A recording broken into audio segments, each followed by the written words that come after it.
जय माँ इंद्राक्षी जय अम्बे। इंद्राक्षी धाम में सभी साधकों का हम हार्दिक स्वागत करते हैं।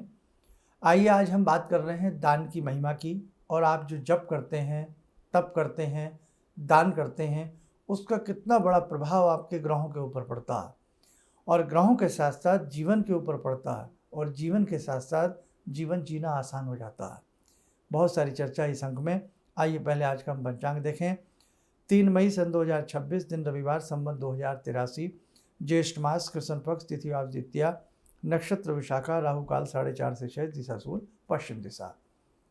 जब हम किसी भी मंत्र को बहुत आत्म भाव से जपते हैं, बहुत शुद्ध भाव से जपते हैं, वो मंत्र धीरे धीरे चैतन्य हो जाता है, और उस मंत्र के अंदर जितनी भी महाशक्तियाँ छिपी होती हैं वो जागृत और चेतन अवस्था में आ जाती हैं।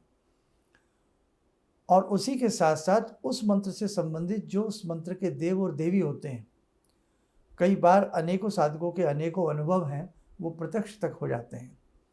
लेकिन उस अवस्था तक भी यदि साधक नहीं पहुंच पाता है, क्योंकि अब ये कलिकाल है, कलयुग है, और कई बार हम पाठ करते करते हमारा मन इधर उधर भी भटक जाता है, भ्रमित हो जाता है, कई बार पूर्ण आस्था नहीं हो पाती, बहुत सारी बातें हैं।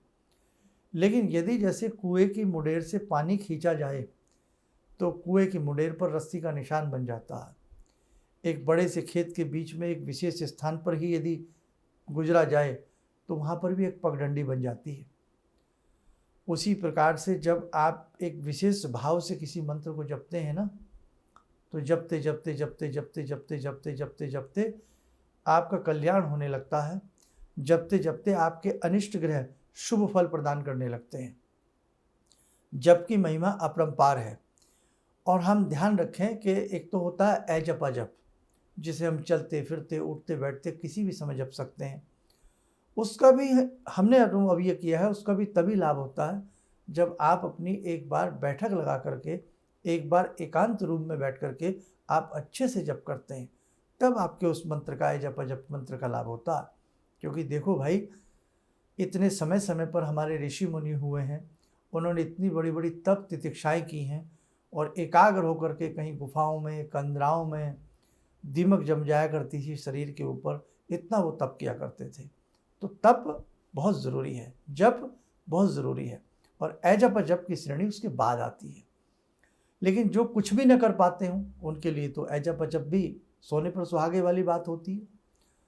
तो आप अपने मंत्र को जागृत करने के लिए, आप अपने मंत्र से सिद्धि प्राप्त करने के लिए, आप अपने मंत्र के माध्यम से, जैसे एक लता, एक बेल धागे के सहारे, डंडी के सहारे ऊपर चढ़ जाती है, वैसे ही एक व्यक्ति अपने मंत्र के सहारे जीवन में सब कुछ पा लेता है। इतना ऊपर चढ़ जाता है, इतना वो सुख पाने लगता है कि आप पूछिएगा मत। लेकिन आपको अपने मंत्र के प्रति अटूट विश्वास होना चाहिए, आपको अपने देव के प्रति अटूट विश्वास होना चाहिए। कई बार हम उथले अधूरे मन से मंत्र जपते हैं, पता नहीं कुछ होगा नहीं होगा, अभी तो 1 माला हुई, अभी तो कैसे, हाय राम 5 माला और कैसे करेंगे, और हमें तो ऊपर से 14 माला बता दी गई, हम कैसे करेंगे, अनुष्ठान बता दिया गया, हम कैसे करेंगे। तो बहुत सारी ऐसी बातें हैं जो हमारे मन को भटकाती हैं। लेकिन जब एक साधक माला लेकर के बैठ जाए, या एकाग्र होकर के जब तप के लिए बैठ जाए, उस समय किंतु परंतु नहीं, यट बट नहीं। उस समय केवल जैसे एक घोड़ा भागते समय अपनी दिशा को चुनता है, देखता है, उसी प्रकार से आप जब जप करें तो बस ये समझे मैं हूँ यहाँ, और मेरे सामने मेरे उपास्य देव या देवता बैठे हैं जिनकी आप साधना कर रहे हैं। तीसरा कोई नहीं है यहाँ, बस आप और भगवान, आप और भगवान। आप जब इस प्रकार से सामंजस्य की स्थिति बनाएंगे कि बीच में कोई है ही नहीं, ना आपके सपने, ना आपकी आंखों के चलचित्र, ना आपकी मानसिक कल्पनाएं, ना आपका उड़ता मन, कुछ नहीं होना चाहिए। एकाग्र कर दीजिए अपने आप को, फिर देखना ना दूध में से मक्खन निकले, तब बताइएगा। इसलिए आपका जप आपका कल्याण करेगा। अब हम दान की बात करते हैं। दान का बहुत ज़्यादा महिमा मंडन नहीं करना चाहिए। हमने दान कर दिया सो कर दिया, कहते हैं ना, एक हाथ से इस प्रकार से दिया गया कि किसी को मालूम भी नहीं हुआ। आप ये मत समझें कि आप कहीं कुछ दे रहे हैं, कोई दान दे रहे हैं, किसी संस्था में दे रहे हैं, कहीं भी दे रहे हैं, किसी की मदद कर रहे हैं, कोई देखे ना देखे, परमात्मा देखता है, गुरु की शक्ति देखती है, उपास्य देवी देवताओं की शक्तियाँ उस दान को देखती हैं, जो भी आप अच्छे भाव से करते हैं, अच्छे मन से करते हैं। लेकिन कई बार प्रचलन केवल लोभ लालच के लिए भी दान आ जाता है, केवल दिखावे के लिए भी दान बहुत लोग करने लगते हैं कि साहब यहाँ पर दान दे दो, पत्थर पर बड़े बड़े अपने नाम लिखवा लो। बहुत सारी ऐसी बातें, वो बातें यहाँ शोभा नहीं देती हैं। लेकिन देखो, आप जब भी कहीं कुछ इमदाद करते हैं, मदद करते हैं, कोई दान करते हैं, तो दान इस प्रकार से करिएगा, शुद्ध भाव से करिएगा, इस भाव से करिएगा कि तेरा तुझको अर्पण क्या लगे मेरा, कि मेरे पास तो मेरा कुछ है ही नहीं, परमात्मा जो भी आपने मुझे कुछ दिया है बस वो ही मैं लौटा रहा हूँ। अच्छे भाव से दान करना और अच्छे भाव से जप करना, दान प्लस जप या जप प्लस दान, जब दोनों चीज़ें मिल जाती है ना, तो इजिकल टू करे ना, तो सफलता आती है। व्यक्ति के हाथ सफलता आती है, साधक के हाथ सफलता आती है। इसलिए कभी भी जब आपका जप चल रहा हो, जप के दौरान कोई न कोई उचित दान जरूर करिएगा, और दान ऐसा होना चाहिए जिसकी कोई सार्थकता हो।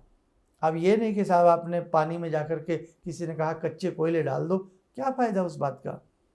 पानी में अगर आप कुछ डाल भी रहे हैं तो जहाँ मछलियाँ हों उनके लिए दाने डालिए, उनका पेट तो भरेगा ना।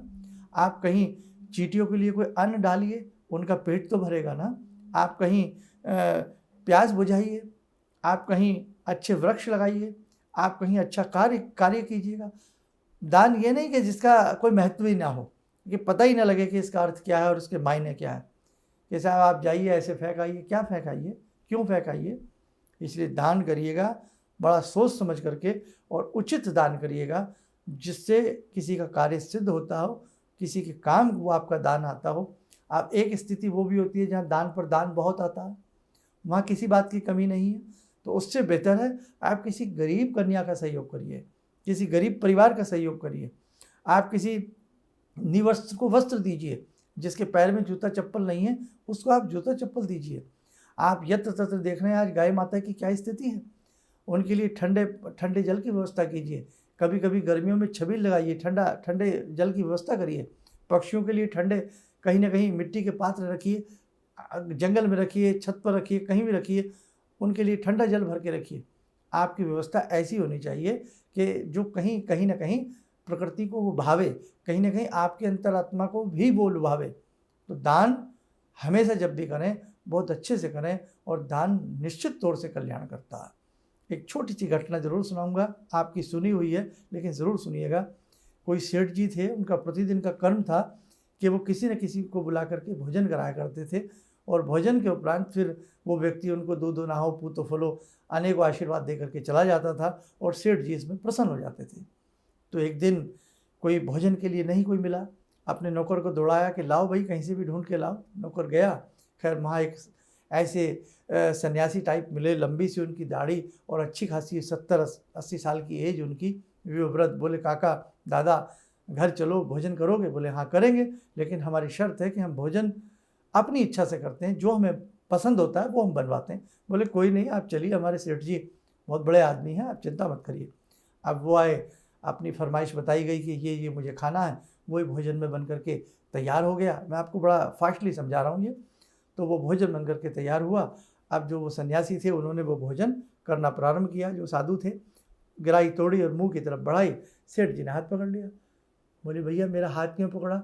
बोले आप तो अजीब आदमी हैं, एक तो आप अपनी इच्छा का भोजन कर रहे हैं, जो आपको पसंद था वो हमने बनवाया, और आप ना प्रभु का ध्यान कर रहे हैं, ना आप मुझे कोई आशीर्वाद दे रहे हैं, ना कोई प्रणाम कर रहे हैं, और सीधा आप तो ऐसे भोजन कर रहे हैं। बोला मेरा तो यही तरीका होता है।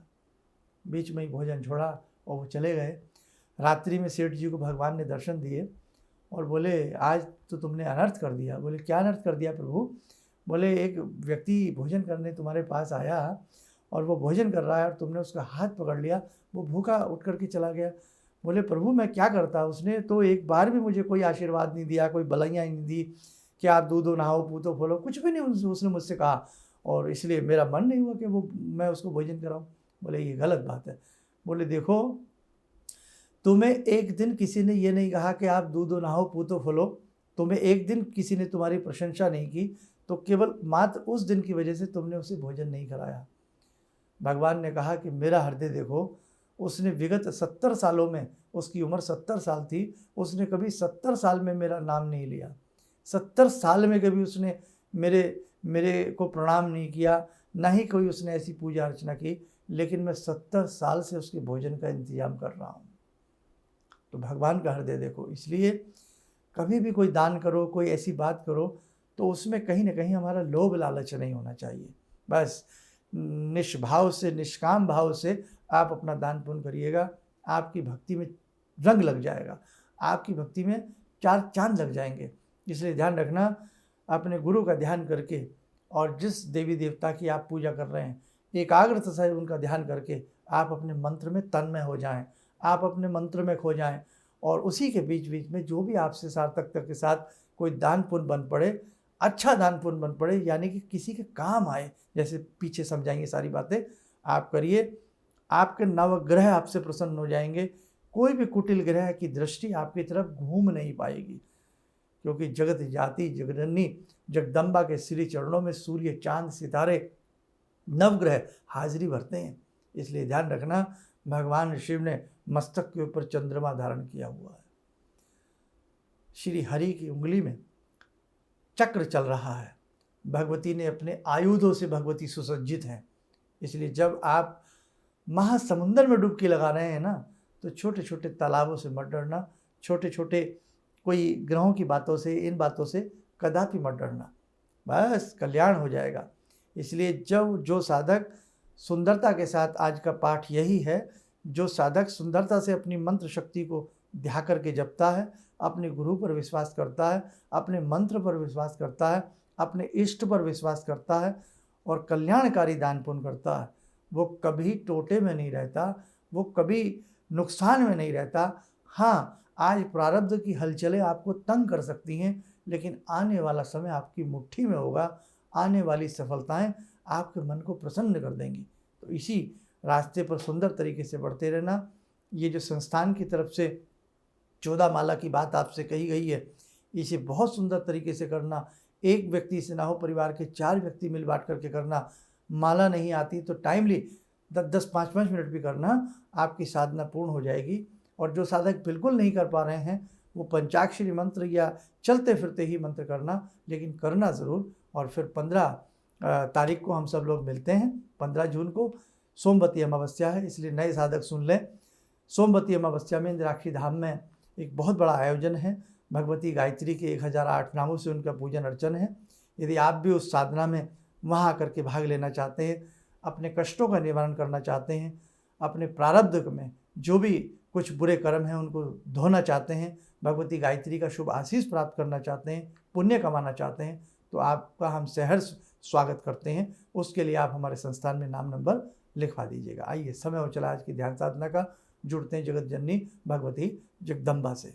ओम सिंदूरारुण विग्रहां त्रिनयनां माणिक्यमूले स्फुरात् स्तारानायकशेखरं स्मितमुखी भापेन वाक्छोरुवां पाणिभ्यामलपूर्णरत्नचषकां रत्नोत्परां बिभ्रति सौम्यां रत्नघटस्थरक्तचरणां ध्यायेत् पराम् अम्बिकां खड्गं चक्रगदेषु चापपरिगान् शूलम्बुशोण्डिं शिरा शङ्खं संदधतीं करे स्त्रीनयनां सर्वाङ्गभूषावृतां नीलास्मद्युतिमास्य पाददशकां सेवे महाकालिकां यामास्तो स्वपितैहरो कमलजो हन्तुं मधुं कैटवम् विद्युद्दाम समप्रभां मृगपते स्कन्दस्थितां भीषणां कन्या विहकरवालखेटविलसा धस्ताविरासेवितां हस्ते चक्रगदाशिखेटविशिखां चापं गुणं तर्जनीं विप्राणामलिलात्मिकां शशिधरां दुर्गां त्रिनेत्रां भजे। कवच बना लें, ध्यान करें, भगवती का शुभ आशीष हम सबके ऊपर बरस रहा है।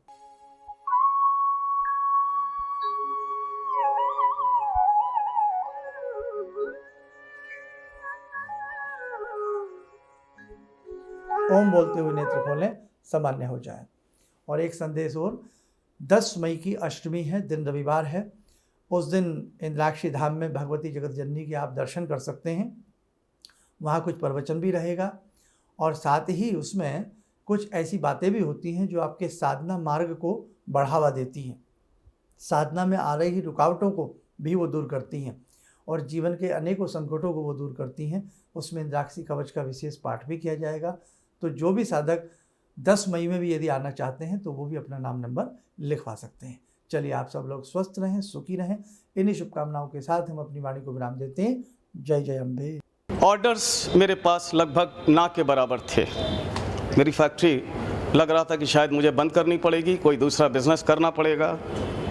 मैंने नाम बहुत कमा लिया लेकिन पैसा मेरे पास बिल्कुल नहीं। टीवी में एक छोटा सा मंत्र, अभी तंत्र मंत्र की बात हो रही थी, तांत्रिक मंत्र रहा होगा, मैं इतना अनुभवी नहीं हूँ, मैं इतना ज्ञानी नहीं हूँ। मैंने उस मंत्र को पढ़ा, रविवार के दिन उन्होंने पढ़ने के लिए बताया था।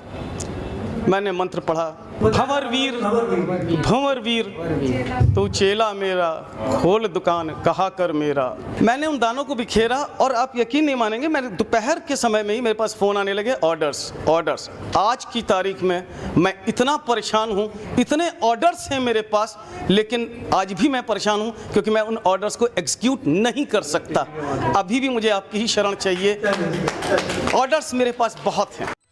किसी भी समस्या के समाधान के लिए मिले प्रसिद्ध हस्तरेखा एवं वास्तु विशेषज्ञ प्रोफेसर धर्मेंद्र शर्मा जी से।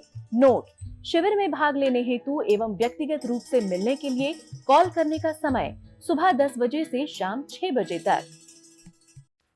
हमारे विभिन्न ज्ञानवर्धक कार्यक्रम देखने के लिए आप हमें अभी सब्सक्राइब करें, बेल आइकन को प्रेस करें ताकि आप देख सकें हमारा कार्यक्रम सबसे पहले। और अधिक जानकारी के लिए फेसबुक पेज को लाइक करना न भूलें।